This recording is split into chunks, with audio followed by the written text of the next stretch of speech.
Okay, we're going to look at exponential functions, in this case, the natural exponential function, which is f of x is equal to e to the x.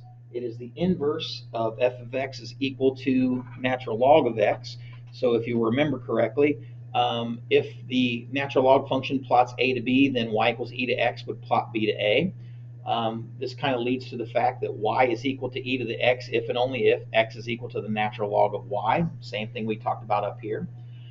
Inverse composites are the identity function. So if I take the natural log of e to the x, I get x. Also, if I take e raised to the ln x power, I also get right back to x. So let's talk about some examples. So using the first bit here, can you rewrite this as a natural log function? E to the negative 2 is equal to 0.1353.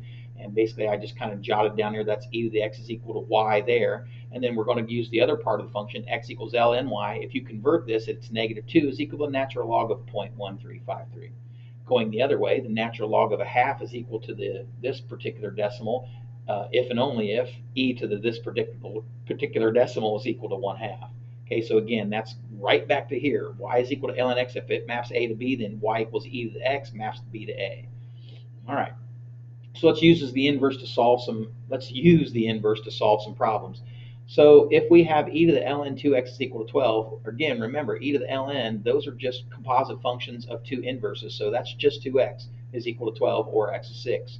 If I take 4e to the x is equal to 83, I divide both sides by 4. And then I take the natural log of both sides. So ln e to the x is equal to ln 83 over 4, or x is equal to ln 83 over 4. We could simplify from there, use decimals or properties, but we're not going to.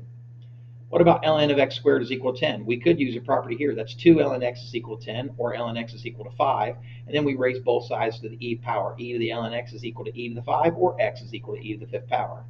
Looking at something similar over here, if ln 4 to x is equal to 1, we raise both sides to the e power. E to the ln 4 to x is equal to e to the 1, or 4x is equal to e, or x is equal to e over the 4.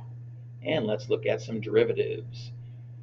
So the cool thing about derivative is, and I probably should have gave you this rule at some point in time, but the derivative of e to the x is simply e to the x. And about the only time that has to change is if you have to use chain rule.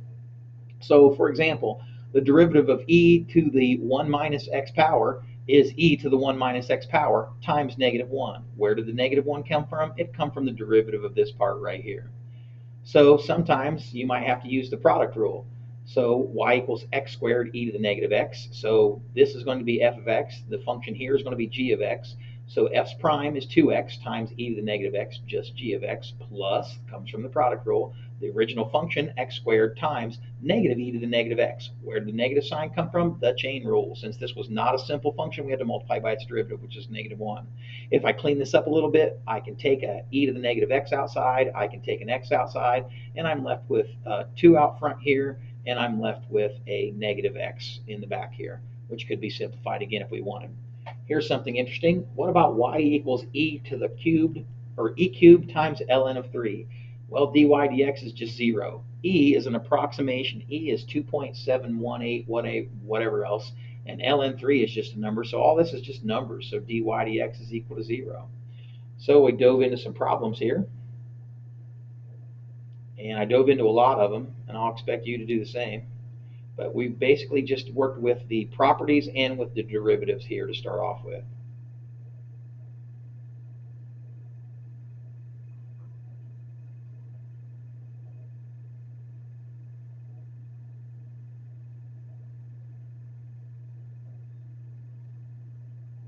All right, thanks.